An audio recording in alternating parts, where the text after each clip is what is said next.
Hi అండి.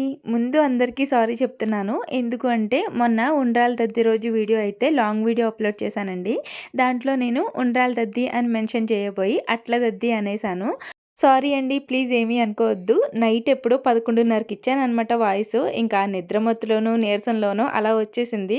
నేను కూడా చెక్ చేసుకోవాల్సింది వీడియో అప్‌లోడ్ చేసే ముందు. హడావిడిగా అప్‌లోడ్ చేయడం వల్ల చూడలేదు. కామెంట్స్ చూసాక అప్పుడు వెళ్ళి వీడియోని చెక్ చేశాను. అయ్యో! ఇలా అనేసానేంటి అని చెప్పి అనుకున్నాను. కానీ మళ్ళీ వీడియోని డిలీట్ చేసి మళ్ళీ వాయిస్ ఓవర్ ఇచ్చి అప్‌లోడ్ చేయడం అంటే కొంచెం టైం పడతది. ఏమీ అనుకోవద్దు. అందుకని షార్ట్‌లో అయితే చెప్పేస్తున్నాను. ఎందుకంటే తప్పు నాదే కాబట్టి నేను మీకు ఆన్సర్ ఇవ్వాలి కదండీ! అందుకని వీడియోలో అయితే చెప్పేసాను. ఇంక వీడియో అయితే ఛానల్ నేమ్ కింద లాంగ్ వీడియో అయితే ఇస్తాను. ప్లీజ్ వాచ్ చేసేయండి. ఆ రోజైతే చాలా బాగా గడిచింది. ఇంట్లో పూజ ఇంకా మా తోటికోడళ్ళ అమ్మాయిది పెళ్లయిందని చెప్పాను కదా! ఆ అమ్మాయికి తద్దిలు తీర్చడం కూడా అక్కడికి కూడా వెళ్ళాము. చాలా జరిగింది. మీరైతే ప్లీజ్ వీడియోని లైక్ చేసి సబ్స్క్రైబ్ చేసుకొని వెళ్ళొచ్చు కదండీ! ప్లీజ్.